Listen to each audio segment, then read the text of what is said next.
नमस्कार विद्यार्थी मित्रांनो, आजच्या लेक्चरमध्ये आपण एक नवीन टॉपिक आपण आज पाहणार आहोत। TY BCom या वर्गाचा सर्वात महत्त्वाचा जो टॉपिक आहे आंतरराष्ट्रीय पातळीवरील महत्त्वाच्या वित्तीय संस्था आणि प्रादेशिक आर्थिक सहकार्य संघटना याचा आपण अभ्यास करणार आहोत। महत्त्वाचं म्हणजे आपल्याला देशांतर्गत आपल्याला वित्तीय संस्थांचा आपण अभ्यास केलेला आहे। देशांतर्गत आपल्याकडे इंडियन बँकिंग सिस्टीम किंवा बँक रचना आपल्याला माहिती आहे। त्या बँका वित्तीय व्यवस्थेमध्ये कशा पद्धतीने महत्त्वाच्या असतात याचाही आपण त्या ठिकाणी सविस्तर आपण अभ्यास केलाच असेल। पण आंतरराष्ट्रीय पातळीवर आपल्याला काही अशा वित्तीय संस्था अस्तित्वात असतात का, त्या असल्यास आपल्या त्या ठिकाणी कोणकोणत्या आहेत आणि त्या प्रामुख्याने कोणत्या प्रकारची कामे करतात किंवा त्यांची महत्त्वाची उद्दिष्टे काय आहेत, ते कोणती कार्य करतात, याचा सर्व आपण त्या ठिकाणी आढावा आजच्या लेक्चरमध्ये घेणार आहे। सर्वात महत्त्वाचं या जागतिक पातळीवरच्या किंवा आंतरराष्ट्रीय पातळीवरच्या ह्या वित्तीय संस्था ह्या कोणकोणत्या आहेत ते आज आपण त्या ठिकाणी सविस्तर समजून घेणार आहोत। सर्वात महत्त्वाचं म्हणजे आजच्या आपल्या ह्या लेक्चरमध्ये आपण आज नक्की काय अभ्यासणार आहेत, तर सर्वात महत्त्वाचं म्हणजे जागतिक पातळीवरील वित्तीय संस्था आपल्याला पाहिजे त्या वित्तीय संस्था आपण बँका असं म्हटलं तरी चालेल। तर इंटरनॅशनल लेवलला आपण त्या ठिकाणी ज्या फायनान्शियल इन्स्टिट्यूशन्स आहेत त्या बँक ह्या आपल्याला त्या समजून घ्यायच्या आहेत। पुढे त्यामध्ये पर्टिक्युलर आपल्याला सिलेबसमध्ये दिलेला आहे, त्यामध्ये इथे WB म्हणजेच जागतिक बँक, वर्ल्ड बँक आपल्याला समजून घ्यायची आहे। पुढे दुसरी आणखीन फायनान्शियल इन्स्टिट्यूशन्स आहे ते म्हणजे वित्तीय संस्था, ती म्हणजेच जागतिक नाणेनिधी, इंटरनॅशनल मॉनिटरी फंड IMF ही आपल्याला दुसरी महत्त्वाची आंतरराष्ट्रीय पातळीवरची वित्तीय संस्था समजून घ्यायची आहे। तिसरी महत्त्वाची आपल्याकडे अलीकडेच निर्माण झालेली ब्रिक्स बँक जी आहे ती आपल्याला इथे समजून घ्यायची आहे। तर तीन महत्त्वाच्या जागतिक पातळीवरील वित्तीय संस्था आपल्याला समजून घ्यायच्या आहेत, त्यांची उद्दिष्टे काय आहेत, त्यांची कार्य कोणकोणती आहेत आणि त्यांची प्राथमिक स्वरूपाची माहिती। तर आपण थोडक्यात या तीनही त्या ठिकाणी जागतिक पातळीवरच्या आंतरराष्ट्रीय पातळीवरच्या वित्तीय संस्था आपण पाहणार आहोत। आणि पुढे आणखीन याचा दुसरा भाग जर आपल्या त्या ठिकाणी जर लेक्चर मोठं झालं तर आपण कदाचित हा आपला जो जागतिक प्रादेशिक व्यापार सहकारी संघटना ज्या आपण त्या आहेत त्या आपण पुढच्या B पार्टमध्ये आपण ते पाहणार आहोत। मात्र आज आपण A पार्टमध्ये आपल्याला ह्या तीन महत्त्वाच्या वित्तीय संस्था आपण समजून घेणार आहोत। पुढच्या लेक्चरमध्ये मात्र जागतिक प्रादेशिक व्यापार सहकारी संघटनांमध्ये सार्क आहे, SAARC सार्क आपल्याला पाहिजे आहे। पुढे जागतिक व्यापार संघटना म्हणजे WTO, वर्ल्ड ट्रेड ऑर्गनायझेशन या महत्त्वाच्या दोन प्रादेशिक संघटन त्या ठिकाणी आपल्याला समजून घ्यायचं आहे। ते मात्र आपल्याला पुढच्या लेक्चरमध्ये ते पाहणार आहोत। तर विद्यार्थ्यांनी हे लेक्चर पाहिल्यानंतर मात्र या दोन टॉपिकसाठी आपल्याला आवर्जून दुसरं त्या ठिकाणी आपल्याला ते लेक्चर आपण त्या ठिकाणी ऐकणं गरजेचं आहे। तर सर्वात महत्त्वाचं पाहूया, ह्या आंतरराष्ट्रीय पातळीवरील तीन महत्त्वाच्या वित्तीय संस्था यांची प्राथमिक स्वरूपाची माहिती काय आहे किंवा यांची त्या ठिकाणी उद्दिष्टे आणि कार्य काय आहेत। तर जागतिक बँक ही सर्वात महत्त्वाची बँक आहे म्हणून जसं आपल्याकडे आंतरराष्ट्रीय पातळीवर ह्या मुळात ह्या बँका का महत्त्वाच्या असतात, तर सर्वात महत्त्वाचं आता जागतिक पातळीवर आपण त्या ठिकाणी सर्वच अर्थव्यवस्था, सर्व जगातले सर्वच देश हे त्या ठिकाणी आता बंदिस्त अर्थव्यवस्था राहिलेल्या नाही आहेत। सर्वच अर्थव्यवस्था ह्या व्यापाराच्या निमित्ताने वेगवेगळ्या देशांशी काय झालेल्या आहेत, त्या कनेक्ट झालेल्या आहेत आणि सर्वच व्यापारी ह्या व्यापाराच्या माध्यमातून आंतरराष्ट्रीय व्यापार म्हणजे आयात आणि निर्यातीच्या माध्यमातून सर्व देश एकमेकांशी जोडले गेलेले आहेत। आणि म्हणून आपल्याला त्या ठिकाणी प्रत्येक देशाचा बरोबर आपला हा आंतरराष्ट्रीय व्यापार करत असताना, आयात निर्यात करत असताना त्या प्रत्येक देशाच्या चलन आपल्याला उपलब्ध असणं आवश्यक आहे, तरच त्या आंतरराष्ट्रीय व्यापाराच्या माध्यमातून त्या ठिकाणी आपले सर्व देशांचे व्यवहार पूर्ण होणार आहेत। म्हणजे भारताला जर अमेरिकेकडनं काही आपल्याला वस्तू जर आयात करायच्या असतील तर आपल्याला अमेरिकेला ते भारतीय रुपये देऊन आपल्याला चालणार नाही आहे, तर त्यांना काय द्यावं लागणार, आपल्याला डॉलर द्यावं लागणार आहे। किंवा अमेरिकेने आपल्याकडे भारतीय काही वस्तूंची त्या ठिकाणी जर आयात केली असेल आणि त्यांना जर आपल्या त्या ठिकाणी आपल्याला पुन्हा आपल्या वस्तूंच्या आयातीच्या बदल्यामध्ये त्यांना काय द्यावं लागणार आहे, तर आपल्याला रुपया द्यावा लागणार, तर त्यांना डॉलर देऊन चालणार नाही आहे। म्हणजे दोन देशांचे आंतरराष्ट्रीय व्यापार हे सुरळीत पद्धतीने चालू राहण्यासाठी प्रत्येक देशाला त्या देशातले त्या देशाबरोबर व्यवहार करायचा असल्यामुळे त्या देशाचे चलन आपल्याकडे उपलब्ध असणं आवश्यक आहे। आणि मग हे चलन उपलब्ध करून देण्यासाठी ह्या आंतरराष्ट्रीय पातळीवरच्या ह्या वित्तीय संस्था हे अतिशय महत्त्वाची भूमिका बजावतात। आणि मग आपण त्या ठिकाणी हे व्यवहार पूर्ण करण्यासाठी जागतिक बँकेकडनं डॉलर आपण त्या ठिकाणी घेतो किंवा इतर देशांचे जे काही पाऊंड असेल किंवा ऐन असेल किंवा आणखीन काही इतर चलन असेल ते उपलब्ध करून घेण्यासाठी आपल्याला अशा जागतिक पातळीवरच्या बँका ह्या अतिशय महत्त्वाची भूमिका बजावतात. ते कसं आहे तर आपण सविस्तर त्यांची नक्की उद्दिष्टे काय काय आहेत, ते नक्की कोणकोणती कार्य करतात हे आपण ते सविस्तर पाहतो. पहिली सर्वात महत्त्वाची आपल्याला बँक जी पाहिजे आहे ती म्हणजे जागतिक बँक, ज्याला आपण वर्ल्ड बँक म्हणून त्या ठिकाणी ओळखतो. त्यालाच इन शॉर्टमध्ये WB असं त्या ठिकाणी आपण शब्दप्रयोग त्या ठिकाणी वर केलेला आहे. WB ही WB जी आहे ही जागतिक पातळीवरची सर्वात मोठी ही वित्तीय संस्था म्हणून ओळखली जाते. तर नक्की तिची प्राथमिक स्वरूपाची माहिती काय आहे तर इथं लक्षात घ्या. ते बँकेची प्राथमिक स्वरूपाची माहिती जी आहे ते जागतिक बँकेचे उद्दिष्ट पहा, लक्षात घ्या. हां, इथे प्राथमिक स्वरूपाची माहिती त्यांची आहे. इथे त्या बँकेची स्थापना कधी झालेली आहे तर बँकेची स्थापना 1944 मध्ये बँकेची स्थापना झालेली आहे.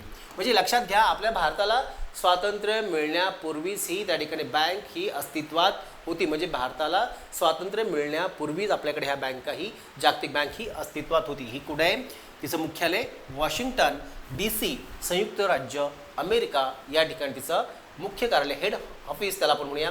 जे हेड ऑफिस आहे ते कुठे आहे, वॉशिंग्टनमध्ये DC मध्ये. तर दुसरं आपल्याला सर्वात महत्त्वाची यांची सदस्य संख्या किती, तर या जागतिक बँकेची त्या ठिकाणी सदस्य असणारे राष्ट्रांची संख्या किती आहे तर 189 देश एवढे आहेत. जी 2024ची आकडेवारी म्हणून.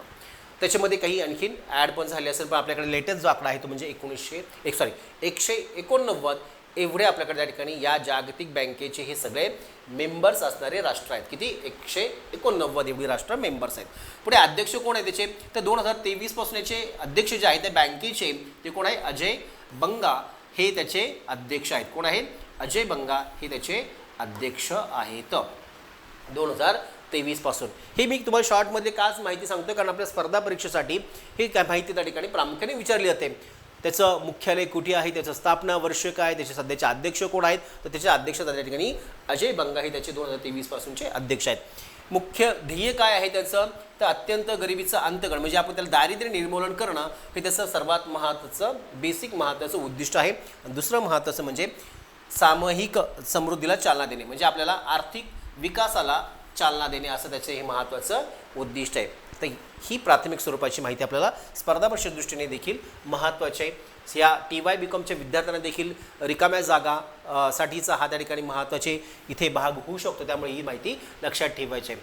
आता पुढे जागतिक बँकेची उद्दिष्टे काय तर जागतिक बँकेच्या उद्दिष्टामध्ये सर्वात महत्त्वाचं लक्षात घ्या तर या बँका ज्या आहेत म्हणजे आता ह्या जागतिक बँकेला त्या ठिकाणी त्याचा ग्रुप आहे, लक्षात घ्या. म्हणजे ती एक बँक नाही आहे तर त्या बँकेमध्ये आणखीन काही 5 महत्त्वाच्या वित्तीय संस्था त्याच्यामध्ये समाविष्ट आहे. म्हणून त्या ठिकाणी हा जो G आहे तो G म्हणजे ग्रुप आहे. WBG तर हा WBG म्हणजे जागतिक बँक ग्रुप तो आपल्याला आहे. तो मात्र आपल्याला पुढे आपण त्या कोणत्या 5 वित्तीय संस्था त्याच्यामध्ये समाविष्ट असतात ते पण आपण पाहणार आहोत. तर या जागतिक बँकेकडनं सर्वात महत्त्वाचं काय होतं तर विकसनशील देशांना कर्ज, अनुदान आणि तांत्रिक सहाय्य पुरवले जाते. 3 महत्त्वाच्या गोष्टी जागतिक बँक विकसनशील देशांना म्हणजे डेव्हलपिंग इकॉनॉमीला, डेव्हलपिंग कंट्रीजला त्या ठिकाणी काय करते, कर्ज, अनुदान आणि तांत्रिक सहाय्य करत असते. तर अशा 3 महत्त्वाच्या सहाय्याने त्या ठिकाणी या डेव्हलपिंग कंट्रीजला त्या ठिकाणी मदत करते. त्यामध्ये पर्टिक्युलर काय करते ते त्यामध्ये पायाभूत सुविधांच्या विकासासाठी कर्ज देते, प्रशासन, शिक्षण आणि आरोग्य इत्यादी बाबींसाठी कर्ज आणि अनुदान देत असते. तर ही अनुदान आणि कर्ज कशासाठी आहे प्रामुख्याने तर पायाभूत सुविधांचा विकास असेल, प्रशासन असेल, शिक्षण असेल आणि आरोग्य या बाबींसाठी पर्टिक्युलर कर्ज आणि अनुदान दिले जातात. त्यासाठीच तांत्रिक सहाय्य देखील पुरवलं जातं. सुधारणांसाठी प्रकल्पांना वित्तीय पुरवठा इथे सर्वात महत्त्वाचं म्हणजे काय वित्त पुरवठा केला जातो. जे मी म्हणालो की आपल्याकडे जागतिक पातळीवरची सर्वात महत्त्वाची या बँकेची भूमिका काय आहे तर फायनान्शियल सपोर्ट, आर्थिक सहाय्य करणे हे जागतिक बँकेचं महत्त्वाचं ध्येय आहे. ते ध्येय पूर्ण करण्यासाठी पण त्या ठिकाणी महत्त्वाचे काही विशिष्ट घटक त्या ठिकाणी डोळ्यासमोर ठेवलेले आहेत. तिथं सर्वात महत्त्वाचं आहे आणि पुढे शाश्वत आर्थिक विकासाला चालना देणे हे आहे. जागतिक बँकेचं इथे सारांश रूपाने आपण डोक्यात ठेवायचं आहे. जागतिक बँक ही विकसनशील राष्ट्रांना कर्ज, अनुदान आणि तांत्रिक सहाय्य पुरवते. त्यामध्ये देखील त्या ठिकाणी कर्ज, अनुदान आणि तांत्रिक सहाय्य देत असताना प्रामुख्याने प्रशासन, आरोग्य, शिक्षण पायाभूत सुविधा यांच्या विकासाला त्या ठिकाणी प्राधान्य देते आणि शाश्वत विकासाला चालना देण्यासाठी या बँका ह्या प्रामुख्याने विकसनशील राष्ट्रांना सपोर्टिव्ह फायनान्शियल सपोर्टिव्ह म्हणून त्या ठिकाणी काम करत असते. पुढे या बँकेची त्या ठिकाणी या ज्या मी 5 उल्लेख जे केला होता 5 संस्था त्याच्यामध्ये जी झालेला आहे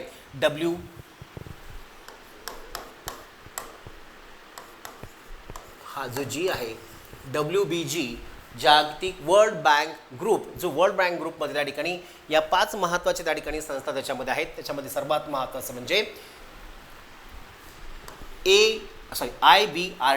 IBRD म्हणजे international bank for reconstruction and development. याच्यामध्ये ही सर्वात महत्त्वाची आंतरराष्ट्रीय पुनर्रचना आणि विकास बँक, ज्याच्यामध्ये त्या ठिकाणी पुनर्रचनेसाठी त्या ठिकाणी पर्टिक्युलर त्या ठिकाणी तो डिपार्टमेंट किंवा तो ग्रुप त्या ठिकाणी त्याच्यामध्ये समाविष्ट आहे.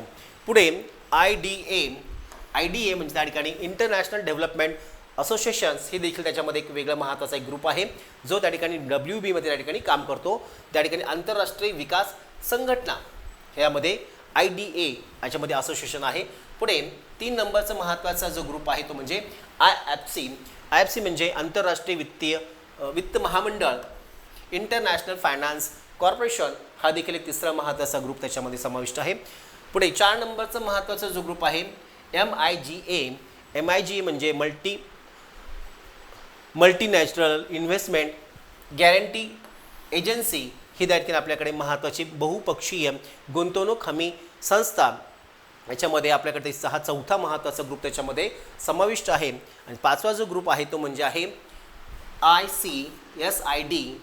ICSID म्हणजे international centre for settlement of investment disputes. याच्यामध्ये सर्वात महत्त्वाचा 5वा ग्रुप आहे जो इन्व्हेस्टमेंट डिस्प्यूटच्या संदर्भाने त्या ठिकाणी तो काम करत असतो. गुंतवणूक त्या ठिकाणी निवारण या ठिकाणी हा महत्त्वाचं केंद्र किंवा हा ग्रुप त्या ठिकाणी समाविष्ट आहे. अशा 5 महत्त्वाचे ग्रुप्स त्या ठिकाणी या वर्ल्ड बँकेमध्ये त्या ठिकाणी पर्टिक्युलर वेगवेगळी कर्ज, अनुदान किंवा तांत्रिक सहाय्य देण्यासाठी ही स्वतंत्र त्या ठिकाणी महत्त्वाचे वेगवेगळे 5 ग्रुप त्या ठिकाणी WB मध्ये जागतिक बँकेमध्ये त्या ठिकाणी अस्तित्वात आहेत.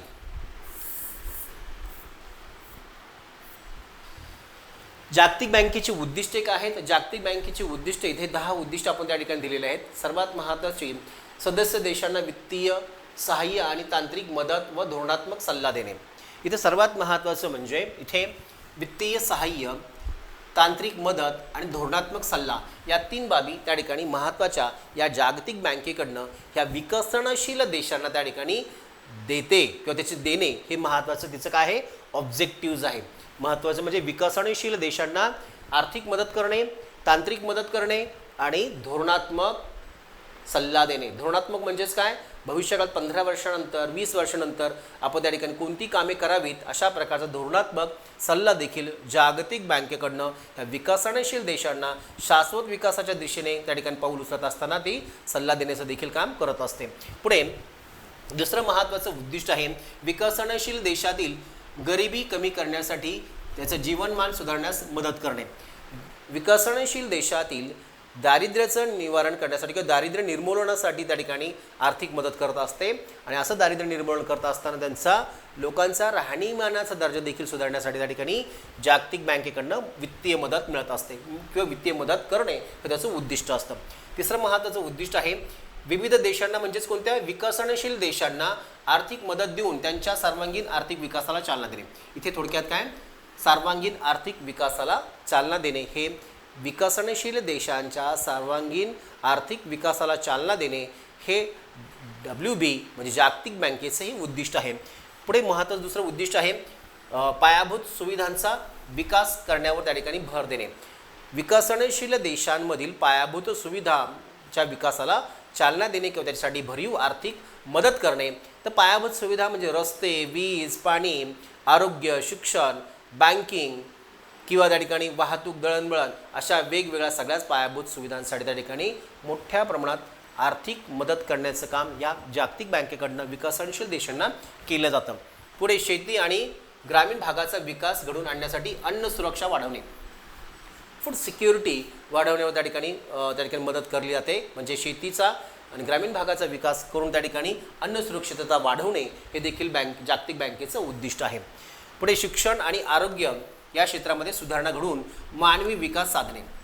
आरोग्य आणि शिक्षणाच्या माध्यमातून ह्युमन डेव्हलपमेंट हे साध्य होतं. त्यामुळे त्या ठिकाणी जागतिक बँकेकडनं विकसनशील देशाची आरोग्याची पातळी आणि शिक्षणाची पातळी सुधारण्यासाठी विशेष अशी आर्थिक मदत या ठिकाणी केली जाते. म्हणून या ठिकाणी त्याचे महत्त्वाचे उद्दिष्ट आहे आरोग्य आणि शिक्षण क्षेत्रात सुधारणा घडवून मानवी विकासाला चालना देणे. 7वं उद्दिष्ट आहे पर्यावरणाचे संरक्षण करून शाश्वत विकासाला प्रोत्साहन देणे. आपल्याला जर शाश्वत विकास जर करायचा असेल तर साहजिकच आपल्याला प्राथमिक स्वरूपामध्ये आपल्याला डोक्यात राहणं आवश्यक आहे की आपला पर्यावरणाचा समतोल हा ढासळला नाही पाहिजे किंवा पर्यावरणाचा समतोल हा टिकून राहिला पाहिजे. म्हणून त्या ठिकाणी पर्यावरणाच्या समतोलासाठी जागतिक बँकेकडून त्या ठिकाणी विशेष त्या ठिकाणी पर्यावरण संरक्षणाच्या संदर्भात पावले उचलण्यासाठी धोरणात्मक सल्ला दिला जातो. तसेच काही महत्त्वाची आर्थिक मदत देखील त्या ठिकाणी या जागतिक बँकेकडनं विकसनशील देशांना होत असते.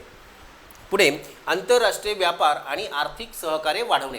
इथे आंतरराष्ट्रीय व्यापार आणि आर्थिक सहकार्य वाढवणे हे सर्वात महत्त्वाचं आहे. इंटरनॅशनल ट्रेड, आपल्या इंटरनॅशनल ट्रेडला काय केलं पाहिजे, प्रमोट केलं पाहिजे. आयात निर्यातीला चालना दिली पाहिजे. दोन देशांमध्ये किंवा इतर सर्वच विकसनशील देशांचे त्या आंतरराष्ट्रीय व्यापाराला चालना देण्यासाठी निर्यात धोरण किंवा आयात धोरणावर त्या ठिकाणी नियंत्रण ठेवणे, त्यांना धोरणात्मक सल्ला देणे, अशा प्रकारचे देखील उद्दिष्ट या जागतिक बँकेचं विकसनशील देशांच्या संदर्भात महत्त्वाचं असतं.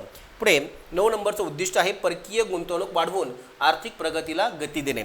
इथे परकीय गुंतवणुकीला त्या ठिकाणी चालना देणे, FD फॉरेन डायरेक्ट इन्व्हेस्टमेंटला चालना देण्याचं काम देखील जागतिक बँकेच्या सहाय्याने केलं जातं. कारण जागतिक बँकेच्या माध्यमातून त्या ठिकाणी वेगवेगळ्या देशांना त्या ठिकाणी अशी फॉरेन डायरेक्ट इन्व्हेस्टमेंट वाढवण्यासाठी धोरणात्मक सल्ला दिला जातो आणि तशा पद्धतीने त्यांना प्रमोट देखील करण्याचं काम या जागतिक बँकेकडून ह्या विकसनशील देशांना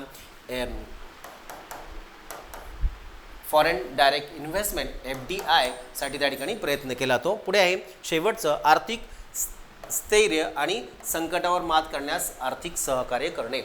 वेगवेगळ्या देशांमध्ये अनेक प्रकारच्या तेजी मंदीसारखे आर्थिक चक्र निर्माण होतात आणि त्यातून मग देश आर्थिक स्थिती त्याची घडी विस्कटते आणि मग अशा वेळेस त्या ठिकाणी एखादा देश त्या ठिकाणी आर्थिक संकटात असेल तर तेव्हा त्या देशाला त्या ठिकाणी आर्थिक मदत करणे हे देखील महत्त्वाचं काम ह्या जागतिक बँकेकडनं विकसनशील देशांच्या संदर्भात केलं जातं. तर सर्वात महत्त्वाची 10 उद्दिष्टे ही विकसनशील देशांसाठी जागतिक बँक त्या ठिकाणी पर्टिक्युलर महत्त्वाची त्या ठिकाणी काम करत असते.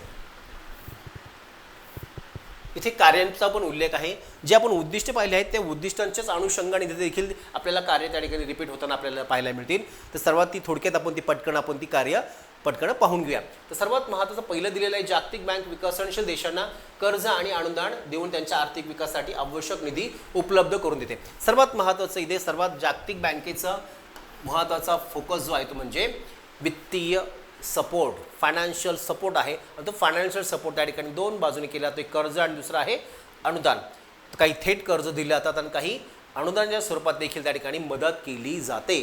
तर ही मदत करून त्या ठिकाणी काय केलं जाते, आर्थिक विकासाला चालना देण्याचं काम या जागतिक बँकेकडनं विकसनशील देशांच्या संदर्भाने केलं जातं. हे महत्त्वाचं पहिलं कार्य आहे.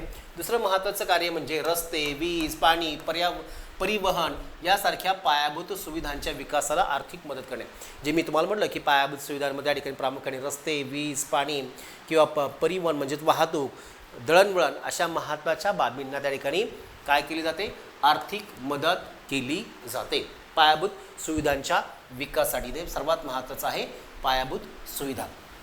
तिसरं महत्त्वाचं कार्य आहे जागतिक बँक शेती आणि ग्रामीण विकासाला त्या ठिकाणी प्रकल्पांना निधी पुरवून देते. म्हणजे आपल्याला शेतीचा विकास करायचा असेल तर शेतीच्या विकासासाठी आपल्याला मोठ्या प्रमाणात जो त्या ठिकाणी खर्च लागतो, भागवायचा असतो, ती खर्चाची रक्कम त्या ठिकाणी आपल्याला जागतिक बँकेकडनं प्रकल्पाच्या माध्यमातून त्या ठिकाणी उपलब्ध होऊ शकते. जसं आपल्याकडे सौर ऊर्जा प्रकल्प आता सध्याला आपण राबवतोय, त्याच्यासाठीचा मोठा फंडिंग आपल्या त्या ठिकाणी जागतिक बँकेकडनं त्या ठिकाणी उपलब्ध होऊ शकतो. की आपल्याकडे नवीन शेती क्षेत्रामध्ये आपल्याला वॉटर इरिगेशनचे आपल्याला नवीन प्लॅन्स आपल्याला करायचा असेल तर त्याच्यासाठी देखील आपल्याला जागतिक बँकेकडनं देखील आपल्याला राष्ट्राला कर्ज मिळतं आणि ते राष्ट्र आपल्याला शेतकऱ्यांना कर्ज पुरवण्याचं काम देखील करतात. अशा प्रकारे ॲग्रिकल्चर जे प्रोजेक्ट आहेत त्या प्रोजेक्टला त्या ठिकाणी मोठ्या प्रमाणात अनुदान देण्याचं काम इथे केलं जातं, अनुदान दिलं जातं.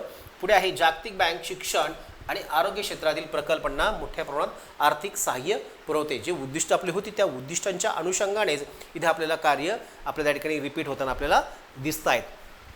जागतिक बँक पर्यावरण संरक्षण आणि शाश्वत विकासासाठी उपक्रम हाती घेते आणि त्या उपक्रमांना मोठ्या प्रमाणात आर्थिक सपोर्ट करून त्या ठिकाणी प्रोत्साहन देण्याचं काम इथे केलं जातं. इथे काय आहे, पर्यावरण संरक्षण आणि शाश्वत विकासासाठी, तिथे सर्वात महत्त्वाचं आहे. जागतिक बँक परकीय गुंतवणूक वाढवण्यासाठी अनुकूल वातावरण निर्माण करण्यास मदत करते. FDI म्हणजे फॉरेन डायरेक्ट इन्व्हेस्टमेंट वाढण्यासाठी त्या देशामध्ये एक अनुकूल वातावरण देखील असणं आवश्यक आहे. ते अनुकूल वातावरण म्हणजे त्या ठिकाणी त्या देशामधील असणाऱ्या पायाभूत सुविधा चांगल्या असल्या पाहिजे. म्हणजे आपल्याकडे जर अमेरिकेचे एखादा उद्योग आपल्या देशामध्ये जर FDI म्हणून त्या ठिकाणी फॉरेन डायरेक्ट इन्व्हेस्टमेंट म्हणून येणार असेल तर आपल्या त्या ठिकाणी मुळात भारतामध्ये तशा प्रकारे त्या उद्योगाला अनुकूल आवश्यक असणाऱ्या त्या ठिकाणी काही महत्त्वाच्या पायाभूत सुविधा म्हणा, बँकिंग वित्तीय सेवा म्हणा किंवा शासनाची काही ध्येय धोरणं असेल ती सगळे अनुकूल करण्यासाठी जागतिक बँक आपल्याला काय करते, धोरणात्मक सल्ला देखील देण्याचं काम इथे FDI वाढवण्यासाठी बँकेकडनं केले जात असतं. म्हणून इथे ते महत्त्वाचं कार्य आहे. FDI परकीय गुंतवणूक वाढवण्यासाठी इथे धोरणात्मक सल्ला दिला जातो किंवा अनुकूल वातावरण निर्माण करण्यासाठी वित्तीय सहाय्य देखील पुरवलं जातं. पुढे जागतिक बँक सदस्य देशांना तांत्रिक मदत करते. ही तांत्रिक मदत देखील अतिशय महत्त्वाचे, म्हणजे नवीन यांत्रिकीकरण असेल किंवा टेक्नॉलॉजी असेल ते टेक्नॉलॉजी देण्याचं काम या जागतिक बँकेच्या माध्यमातून त्या ठिकाणी केलं जातं. जसं की आपल्याकडे त्या ठिकाणी बुलेट ट्रेन हा जो आपल्याकडे प्रकल्प आहे तो तांत्रिक जी सहाय्य आहे ते कोणाकडनं आपल्याला मिळालेलं आहे, जपानकडनं आपण त्या ठिकाणी आपण ही बुलेट ट्रेनचा त्या ठिकाणी आपण प्रकल्प आणलेला आहे. म्हणून आपल्याकडे त्या ठिकाणी ही एक स्वरूपाची काय आहे तर आपल्या तांत्रिक मदत आहे. ती तांत्रिक मदत आपण घेतल्याशिवाय आपण त्या ठिकाणी आपल्या देशाची प्रगती करू शकणार नाही. म्हणून आपल्याला अशा अनेक प्रकारच्या तांत्रिक मदत त्या ठिकाणी जागतिक बँकेच्या मध्यस्थीच्या माध्यमातून त्या ठिकाणी आपल्याला उपलब्ध होत असते. पुढे आहे, जागतिक बँक आंतरराष्ट्रीय व्यापार वाढवण्यासाठी आर्थिक सहकार्याला चालना देते. सहकार्याच्या तत्वावरती त्या ठिकाणी दोन देशांच्या व्यापाराला प्रोत्साहन देण्याचं काम केले जाते आणि असं आर्थिक सहकार्य करून त्या ठिकाणी आंतरराष्ट्रीय व्यापारामध्ये आयात निर्यात वाढवण्यावर भर दिला जातो. पुढे जागतिक बँक आर्थिक संकटाच्या काळात देशांना आर्थिक मदत करून आर्थिक स्थैर्य राखण्यास मदत करते. इकॉनॉमिक स्टेबिलिटी ही टिकून राहण्यासाठी किंवा आर्थिक स्थैर्य ठेवण्यासाठी जागतिक बँक प्रत्येक विकसनशील देशांच्या आर्थिक विकासाची पातळीचा त्या ठिकाणी अहवाल त्या ठिकाणी वार्षिक सादर करत असते आणि त्याच्यामधनं त्या देशाने कोणत्या त्या ठिकाणी पावले आर्थिक उचलली पाहिजेत या संदर्भातला देखील काही महत्त्वाचे धोरणात्मक सल्ला देण्याचं काम जागतिक बँकेकडनं केलं जातं. म्हणून या ठिकाणी आपल्याला काय आहे ते आर्थिक स्थैर्य टिकवण्याच्या दृष्टीने अतिशय महत्त्वाची बाब आहे. तर ह्या जागतिक बँकेकडनं विकसनशील देशांना आर्थिक स्थैर्य टिकवण्यासाठी काही महत्त्वाचे धोरणात्मक सल्ला देण्याचं काम देखील या बँकेकडनं केलं जातं. आणि पुढे आहे, जागतिक बँक विविध विकास प्रकल्पांचे निरीक्षण मूल्यांकन करून त्यांची प्रभावी अंमलबजावणी सुनिश्चित करत असते. फक्त त्या ठिकाणी आपल्याला फक्त आर्थिक मदतच करत नाही आहे तर त्या मदतीबरोबर त्या ठिकाणी त्या प्रकल्पांची अंमलबजावणी ही चांगल्या पद्धतीने होते का नाही किंवा त्या प्रकल्पांच्या माध्यमातून त्याचं मूल्यांकन करण्याचं काम देखील त्या ठिकाणी केलं. तर अशा प्रकारे फक्त नुसतं इकॉनॉमिक सपोर्ट किंवा फायनान्शियल सपोर्ट न करता त्याच्या पलीकडे जाऊन त्या ठिकाणी आर्थिक सहकार्याची भावना ठेवून त्या ठिकाणी या जागतिक बँका विकसनशील देशांचा सर्वांगीण आर्थिक विकास साध्य करण्यासाठी वेगवेगळ्या पद्धतीने जे फायनान्शियल सपोर्ट असेल किंवा त्या ठिकाणी टेक्निकल सपोर्ट असेल किंवा धोरणात्मक त्या ठिकाणी काही महत्त्वाची पॉलिसी मेकिंग असेल अशा वेगवेगळ्या स्तरावरती जागतिक बँक विकसनशील देशांना त्या ठिकाणी वेगवेगळ्या स्तरावरती त्या ठिकाणी कार्य करत असते. म्हणून आपल्या ठिकाणी जागतिक बँक ही विकसनशील देशांच्या आर्थिक विकासाच्या दृष्टीने अतिशय महत्त्वाची जागतिक पातळीवरची बँक म्हणून ओळखली जाते. तर इथे आपण जागतिक बँकेचा आपण सविस्तर त्या ठिकाणी आपण अभ्यास केलेला आहे. इथे जागतिक बँकेचे इथे आपण कार्य इंग्लिश मिडियमचे जे स्टुडंट आहे त्यांना देखील आपण त्या ठिकाणी दिलेले आहेत. तर सर्वात महत्त्वाचं म्हणजे 10 प्रकारचे कार्य आपण त्या ठिकाणी पाहिलेले आहेत. आपल्या पुढची जी बँक आपल्याला समजून घ्यायची आहे आंतरराष्ट्रीय पातळीवरची जागतिक बँक आपण पाहिलेली जी विकसनशील देशांसाठी त्याच्या आर्थिक विकासासाठी आणि तेही सर्वांगीण आर्थिक विकासासाठी अतिशय महत्त्वाची भूमिका बजावणारी म्हणजे WE जागतिक बँक पाहिलेली आहेत. आपल्या थोडंसं पुढे आंतरराष्ट्रीय नाणेनिधी ज्याला आपण काय म्हटलेलं आहे इन शॉर्टमध्ये IMF म्हटलेलं आहे. जे IMF आपल्याला इथे समजून घ्यायचं आहे. तर IMF म्हणजे काय, इंटरनॅशनल मॉनिटरी फंड म्हणजे काय, त्यांचा मुळात त्या ठिकाणी त्यांची विकासाची त्यांची उद्दिष्टे कोणती आहेत किंवा त्यांची कोणकोणती कार्य आहेत किंवा त्या बँकेचे IMFचे प्राथमिक स्वरूपाची माहिती काय आहे ते आपण आता सविस्तर समजून घ्या. ज्याप्रमाणे जागतिक बँक त्या ठिकाणी जागतिक पातळीवर विकसनशील देशांना आर्थिक सहकार्य करते, तशाच पद्धतीची भूमिका ह्या IMFची देखील असते. म्हणून या IMFला आणि वर्ल्ड बँकेला सिस्टर बँक म्हणून देखील ओळखले जातात. दोघंही त्या ठिकाणी दोघांची उद्दिष्टे आणि दोघांची कार्ये ही सिमिलर पद्धतीची आहेत, सारखीच आहेत. दोघांची त्या ठिकाणी जागतिक पातळीवरच्या ह्या संस्थांची उद्दिष्टे आणि कार्य एकसारखी असल्यामुळे यांना सिस्टर बँक म्हणून ओळखले जाते. तर आपण पाहूया सविस्तर या IMFची महत्त्वाची प्राथमिक स्वरूपाची माहिती. तर याच्यामध्ये प्राथमिक स्वरूपाची माहितीमध्ये दिलेलं आहे म्हणून ती या बँकेची स्थापना कधी झालेली आहे. IMFची इंटरनॅशनल मॉनिटरी फंड आंतरराष्ट्रीय नाणेनिधीची स्थापना आपल्याकडे कधी झालेली 1945 झाली. म्हणजे आपल्याकडे WBOची कधी झाली ती 44 झाली होती, ही 45 झालेली आहे.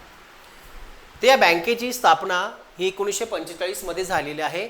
ब्रिटन वुड्सच्या माध्यमातून त्या ठिकाणी ह्या IMFची त्या ठिकाणी संकल्पना पुढे आली आणि ही बँक आपल्याकडे जागतिक पातळीवरची निर्माण झालेली आहे. या IMFचे सदस्य राष्ट्र किती आहेत, त्याच्यामध्ये सदस्य राष्ट्र जे आहेत ते किती आहेत 191 एवढे आहेत. WBOचे किती होते 189 एवढे होते, हे लक्षात घ्या. तर WBOचे किती होते 189 एवढे होते.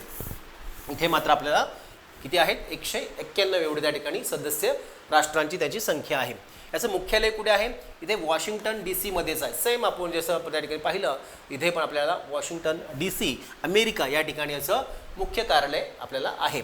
पुढे या व्यक्तीचं मुख्य कोण आहे सध्याला याच्यामध्ये, तर याच्यामध्ये सगळ्यात महत्त्वाचं म्हणजे क्रिस्टलिना जॉर्जिवा या ठिकाणी याचे कोण आहेत, हे सध्याचे प्रशासकीय संचालक MD म्हणून त्या ठिकाणी सध्या काम करतायत. MD कोण आहेत प्रशासकीय संचालक, तर आपल्याकडे क्रिस्टलिना जॉर्जिवा या ठिकाणी हे कोण आहेत प्रशासकीय संचालक म्हणून सध्या ते काम करतायत. 1 जुलै 2024 पासून हे त्या ठिकाणी आत्तापर्यंत ते कार्यरत आहेत किंवा त्यांचा कार्यकाळ सुरू केलेला आहे. तर आपले हे सध्याचे MD संचालक आपण त्या ठिकाणी लक्षात ठेवणं गरजेचं आहे. WBOची उद्दिष्टे पहा.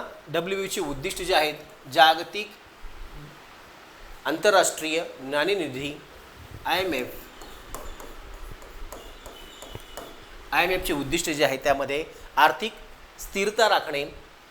आर्थिक स्थिरता म्हणजेच आता जे आपण म्हणालो की आपल्याकडे जे मोठ्या प्रमाणात आर्थिक चढ उतार निर्माण होत असतात, तेजी मंदी, ह्या टोकाच्या तेजी आणि मंदीची अवस्था या ठिकाणी नियंत्रणाखाली राहणे म्हणजेच आर्थिक स्थिरता. तर अशी आर्थिक स्थिरता सर्वच विकसनशील देशांमध्ये ही राखणे हे सर्वात महत्त्वाचं उद्दिष्ट आहे. जागतिक व्यापाराला चालना देणे आणि आर्थिक विकासाला प्रोत्साहन देणे. इथे महत्त्वाचं म्हणजे व्यापाराला चालना देणे आणि इथे आर्थिक विकासाला प्रोत्साहन देणे अशी दोन महत्त्वाची उद्दिष्टे या ठिकाणी आपल्या 2 नंबरच्या याच्यामध्ये आपल्याला पाहायला मिळतात. व्यापाराला चालना देणे म्हणजेच कोणता व्यापार, आंतरराष्ट्रीय व्यापाराला चालना देणे आणि आर्थिक विकासाला प्रोत्साहन देणे. आर्थिक संकटात सदस्य देशांना तांत्रिक आणि वित्तीय मदत करणे जे WBOचं उद्दिष्ट होतं तेच इथे पण IMFचं उद्दिष्ट देखील काय आहे, वित्तीय फायनान्शियल सपोर्ट करणे आणि टेक्निकल सपोर्ट करणे म्हणजे वित्तीय आणि तांत्रिक सहकार्य किंवा मदत करणे, तेही कर्जाच्या माध्यमातून अनुदानाच्या माध्यमातून. पुढे उद्दिष्ट आहे गरिबी कमी करणे, पॉवर्टी रिड्यूस करण्याचं काम देखील त्या ठिकाणी या IMFच्या माध्यमातून त्या ठिकाणी केलं तर विकसनशील राष्ट्रांना किंवा अर्धविकसित राष्ट्रांमधील असणारी दारिद्र्याची पातळी कमी करण्यासाठी जाणीवपूर्वक त्या ठिकाणी काय केलं जातात, दारिद्र्य निर्मूलनाच्या कार्यक्रमाचे प्रकल्प लाभ त्या ठिकाणी मोठ्या प्रमाणात फायनान्शियल सपोर्ट पुरवला जातो. म्हणून या ठिकाणी महत्त्वाची ही 4 उद्दिष्टे ही कोणाची आहेत, IMFची ही उद्दिष्ट आहेत. पुढे आंतरराष्ट्रीय नाणेनिधीचे त्या ठिकाणी कार्य पहा. इथे कार्य जे आपण WBOचे पाहिलेले आहेत तीच कार्यांचे इथं पुन्हा रिपिटेशन इथं होते मुलांना हे लक्षात घ्या, कारण ह्या दोन्ही बँका सिस्टर बँका म्हणून ओळखून घेतात. तरी त्यातल्यात आपल्या पर्टिक्युलर याच्यामध्ये एखादं कोणतं दुसरं कार्य वेगळं आलं तर आपण ते सविस्तर इथं समजून घेतोय. इथे सर्वात महत्त्वाचं म्हणजे आर्थिक स्थितीची माहिती देणे. इथे काय आर्थिक स्थितीची माहिती देणे म्हणजेच काय, IMF काय करते इथे त्या ठिकाणी रिपोर्ट, ॲन्युअल रिपोर्ट त्या ठिकाणी तयार करत असते. वेगवेगळ्या जागतिक पातळीवर जे सदस्य राष्ट्र आहेत आपल्याकडे सदस्य राष्ट्र किती आहेत 191 राष्ट्रांचं त्या ठिकाणी वार्षिक ॲन्युअल रिपोर्ट त्या ठिकाणी तयार होतो आणि त्या ॲन्युअल रिपोर्टमध्ये सर्वच देशांची आर्थिक स्थिती काय आहे याचा सगळा लेखाजोखा त्या ठिकाणी त्या रिपोर्टमध्ये ॲन्युअल रिपोर्टमध्ये त्या ठिकाणी सादर करण्याचं काम त्या ठिकाणी या IMF कडनं केलं जातं. सर्वात महत्त्वाचं आर्थिक स्थितीची माहिती देणे. दुसरं आहे धोरणात्मक सल्ला देणे. जो धोरणात्मक सल्ला म्हणजे पुढच्या 10 वर्षात 15 वर्षात तुमच्या देशाच्या त्या ठिकाणी रोजगार निर्मितीच्या संदर्भात असेल, दारिद्र्य निर्मूलनाच्या संदर्भात असेल किंवा पर्यावरणाच्या संरक्षणाच्या संदर्भातला असेल किंवा विकासाच्या संदर्भातल्या असेल, अशा वेगवेगळ्या महत्त्वाच्या बाबींच्या संदर्भातून त्या ठिकाणी विकसनशील देशांनी किंवा ती अर्धविकसित राष्ट्रांनी कोणकोणती पावले उचलावीत या संदर्भातले काही महत्त्वाचे धोरणात्मक सल्ला देखील या महत्त्वाच्या IMFच्या माध्यमातून त्या राष्ट्रांना सदस्य राष्ट्रांना त्या ठिकाणी देण्याचं काम केलं जातं. पुढे आर्थिक विश्लेषणसह अहवाल प्रसिद्ध केला जातो. संकट काळात सदस्य देशांना कर्ज दिलं जातं. आपल्याला इथे इकॉनॉमिक क्रायसिस पिरियडमध्ये त्या ठिकाणी त्या देशाला इकॉनॉमिकल सपोर्ट त्या ठिकाणी करण्याचं काम या IMF कडनं त्या सर्व सदस्य राष्ट्रांच्या संदर्भात त्या ठिकाणी केलं जातं. म्हणजे आपण त्या ठिकाणी जर आपण त्याचा मेंबरचा असेल तर आपल्याला 100% त्या IMF कडनं आपल्याला त्या संकट काळामध्ये त्या ठिकाणी मदत मिळू शकते. तर आपल्याला हा सर्वात महत्त्वाचा मेंबरशिप असण्याचा फायदा म्हणजेच इकॉनॉमिक क्रायसिस पिरियडमध्ये त्या ठिकाणी आपल्याला व्हॉटेवर आपल्याला जर कर्जाची गरज असेल, अनुदानाची गरज असेल किंवा काही तांत्रिक मदतीची गरज असेल तेव्हा असं IMF त्या ठिकाणी त्या काळामध्ये मदतीचा हात देते. म्हणून आपल्याला इथे संकट काळातील सदस्य राष्ट्रांना कर्ज देऊन त्या ठिकाणी मदत करते. आर्थिक स्थिती सुधारण्यासाठी अटी घालते. म्हणजे इथे त्या ठिकाणी IMF सरळ त्या ठिकाणी फक्त कर्ज देते, अनुदान देते किंवा टेक्निकल सपोर्ट करते तर नाही, तर त्या ठिकाणी काही महत्त्वाच्या अटी देखील घालते. त्या अटी म्हणजेच काय असतात, त्या जरी अटी आपल्याला त्या ठिकाणी त्या जाचक वाढत असल्या तरी त्या ठिकाणी धोरणात्मक निर्णयासंदर्भामध्ये ह्या अटी अतिशय महत्त्वाच्या असतात. कारण त्या देशाची आर्थिक स्थिती त्या ठिकाणी विचारात घेऊन त्या ठिकाणी त्या देशाला भविष्यकाळात कोणकोणत्या समस्या त्या ठिकाणी पुढे सामोरे जाऊ शकतात म्हणून त्या ठिकाणी काही अटी देखील त्या ठिकाणी घातल्या जातात. काही अटी पण त्या ठिकाणी घातल्या जातात. पुढे वित्तीय संस्थांच्या बळकटीकरणास प्रोत्साहन दिले जाते. वित्तीय संस्थांच्या बळकटीकरणास म्हणजे त्या ठिकाणी आपली देशांतर्गत समजा आपल्याकडे RBI असेल किंवा आपल्याकडे IRDR असेल किंवा जे काय आपल्याकडे महत्त्वाच्या वित्तीय ज्या संस्था आहेत त्या संस्थांचं आर्थिक बळकटीकरण करण्यासाठी तिथे मोठं अनुदान कर्ज देण्याचं काम करते किंवा काही धोरणात्मक सल्ला देखील देण्याचं काम इथे केलं जातं. विनिमय दर स्थिरता राखणे. आता विनिमय दर म्हणजे दोन देशाच्या चलनाचा अदलाबदलीचा दर, तो म्हणजे आपण त्याला विनिमय दर म्हणतो. एक्सचेंज रेट आपण त्याला म्हणूया. तो जो एक्सचेंज रेट त्या ठिकाणी नियंत्रणाखाली ठेवण्याचं काम देखील IMF कडनं केलं जातं. जर आता सध्याला खुल्या पद्धतीने होतं पण तरी देखील जर त्या ठिकाणी मोठ्या प्रमाणात त्या ठिकाणी विनिमय दरामध्ये जर गॅप निर्माण होत असेल तर तो गॅप त्या ठिकाणी नियंत्रण ठेवण्याचं काम देखील IMF कडनं केलं जातं. पुढे दारिद्र्य निर्मूलन आणि शाश्वत विकास याला चालना देणे. अशा प्रकारे इथे दारिद्र्य निर्मूलन आणि शाश्वत विकासाला चालना देण्यासाठी इथे IMF ह्या विकसनशील राष्ट्रांना किंवा सदस्य राष्ट्रांना त्या ठिकाणी करण्याचं काम करत असते. अशा प्रकारे इथे IMF काय करते, इथे सर्वात महत्त्वाचं म्हणजे अशा प्रकारची कामं करत असते. आता इथे दोन बँका आपण पाहिलेल्या आहेत. एक म्हणजे जागतिक बँक, दुसरी IMF इंटरनॅशनल मॉनिटरी फंड, ज्या दोघांना सिस्टर बँक म्हणून ओळखलं जातात. कारण दोघांचीही उद्दिष्टे आणि दोघांचीही कार्ये ही सिमिलरच आहेत. मग ते कर्ज देणं असेल, अनुदान असेल किंवा तांत्रिक मदत असेल, अशा तिन्ही स्वरूपामध्ये त्यांची उद्दिष्टे जी आहेत किंवा त्यांचा एरिया जो आहे तो एरिया हा सारखाच आपल्याला पाहायला मिळतो. तर इथे मात्र थोडंसं आपली ही जी तिसरी महत्त्वाची वित्तीय संस्था आहे ज्याला आपण ब्रिक्स असं म्हटलेलं आहे, ज्या ब्रिक्समध्ये त्या ठिकाणी BRICS आहे. B for Brazil, R for Russia, I for India, C for China आणि S फॉर साऊथ आफ्रिका या 5 महत्त्वाच्या देशांनी एकत्र येऊन त्या ठिकाणी जी ब्रिक्स या ठिकाणी समूह स्थापन केला आहे. तर समूहात त्या ठिकाणी सुरुवातीला समूह होता, नंतर मात्र आपल्याच्याकडनं आता ब्रिक्स बँक म्हणून त्या ठिकाणी पुढे उदयाला आलेले आहे. तर ही काय आहे, तर ब्रिक्स बँकेला त्या ठिकाणी इथे दुसऱ्या नावाने देखील ओळखलं जातं. त्याला काय म्हटलं जातं, NDB. ते NDB मध्ये त्या ठिकाणी न्यू डेव्हलपमेंट बँक म्हणून देखील त्या ठिकाणी या ब्रिक्स बँकेला ओळखलं जातं. ब्रिक्स बँक त्यालाच आपण काय म्हणतो, न्यू डेव्हलपमेंट बँक असंही आंतरराष्ट्रीय पातळीवर ब्रिक्स बँकेची नवीन ओळख त्या ठिकाणी आपण त्या ठिकाणी विचारात घेतली पाहिजे. ब्रिक्स बँक त्यालाच आपण काय म्हणतो, NDB न्यू डेव्हलपमेंट बँक म्हणून त्या ठिकाणी ओळखली जाते. तर ही ब्रिक्स बँक म्हणजे ह्या 5 राष्ट्रांनी एकत्र येऊन निर्माण केलेलं त्या ठिकाणी समूह आहे. ती बँक आहे, ती नक्की काय आहे तर आपण ती सविस्तर समजून घेऊया. तिथे ब्रिक्स बँकेची त्या ठिकाणी प्राथमिक स्वरूपाची माहिती इथे विचारात घेतलेली आहे. ब्रिक्स बँक म्हणजे त्या ठिकाणी न्यू डेव्हलपमेंट बँक NDB म्हणून ओळखली जाते. इथे त्या ठिकाणी सर्वात जे 5 राष्ट्रांचा मी उल्लेख केला, इथे Brazil, B for Brazil, R for Russia, I for India, C for China आणि S फॉर साऊथ आफ्रिका अशा 5 राष्ट्रांनी कधी 2014 मध्ये सगळ्यात महत्त्वाचं ही वर्ष लक्षात ठेवा, 2014 मध्ये स्थापन केलेला एक बहुपक्षीय वित्तीय संस्था आहे. हे आंतरराष्ट्रीय पातळीवरील बहुराष्ट्रीय हा एक काय केलेला आहे संस्था निर्माण केली, जिथे आपण ते शांघाई इथे त्याचं काय आहे मुख्य कार्यालय कुठे आहे, शांघाई इथे त्याचं मुख्य कार्यालय त्या ठिकाणी आहे, जे चीनमध्ये आहे.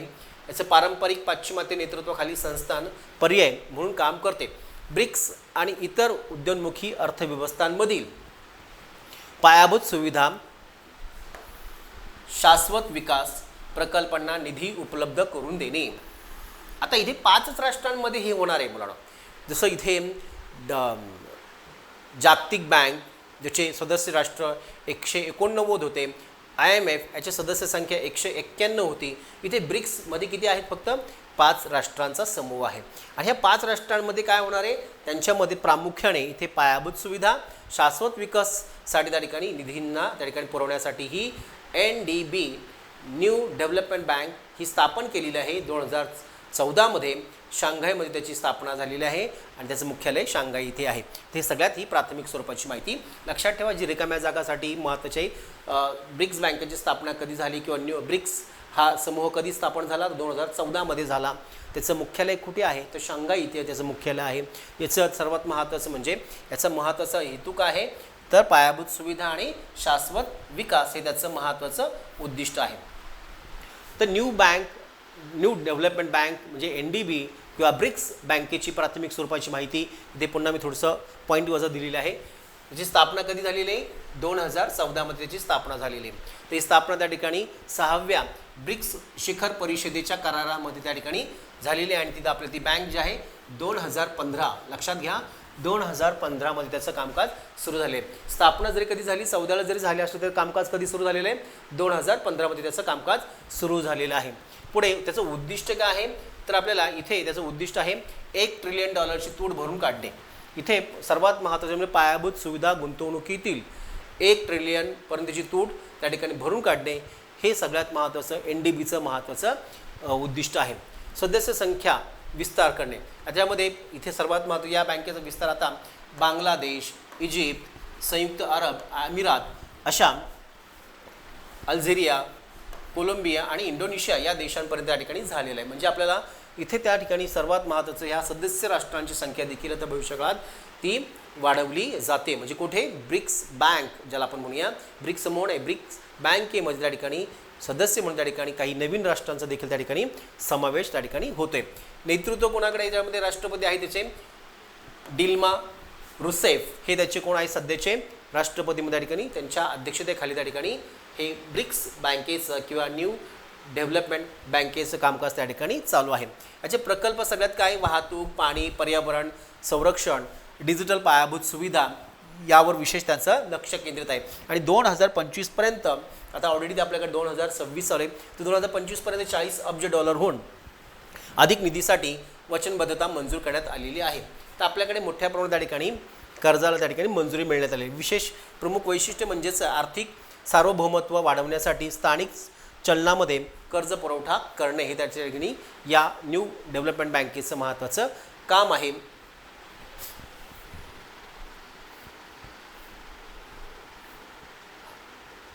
ओके, हां, तर सर्वात महत्त्वाचं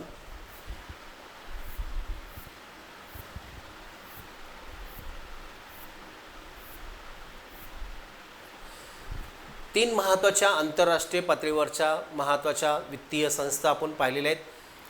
पुढच्या लेक्चरमध्ये मात्र जागतिक पातळीवरील प्रादेशिक सहकारी संघटना ज्याच्यामध्ये सार्क आणि WTO या 2 महत्त्वाच्या व्यापारी संघटनांचा आपण त्या ठिकाणी अभ्यास करणार आहोत.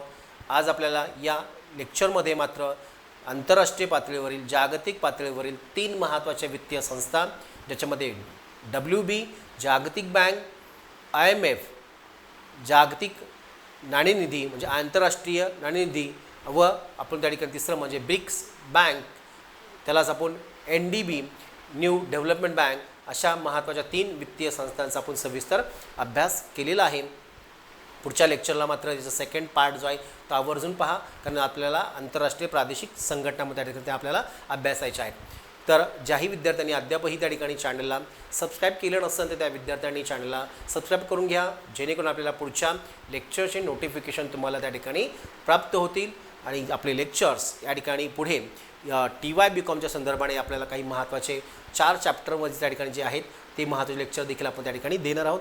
ज्या विद्यार्थ्यांनी अद्यापही चॅनल त्या ठिकाणी सबस्क्राईब केलं नसेल, इको मास्टर डॉक्टर विशाल हा चॅनल मात्र सबस्क्राईब करा. आपल्याला अशाच त्या ठिकाणी अर्थशास्त्राचे नवनवीन व्हिडिओ आपण त्या ठिकाणी विचारात घेणार आहोत. तर आजच्या लेक्चरपर्यंत आपण इथंच थांबूया. पुढच्या लेक्चरला पुन्हा भेटूया. थँक्यू.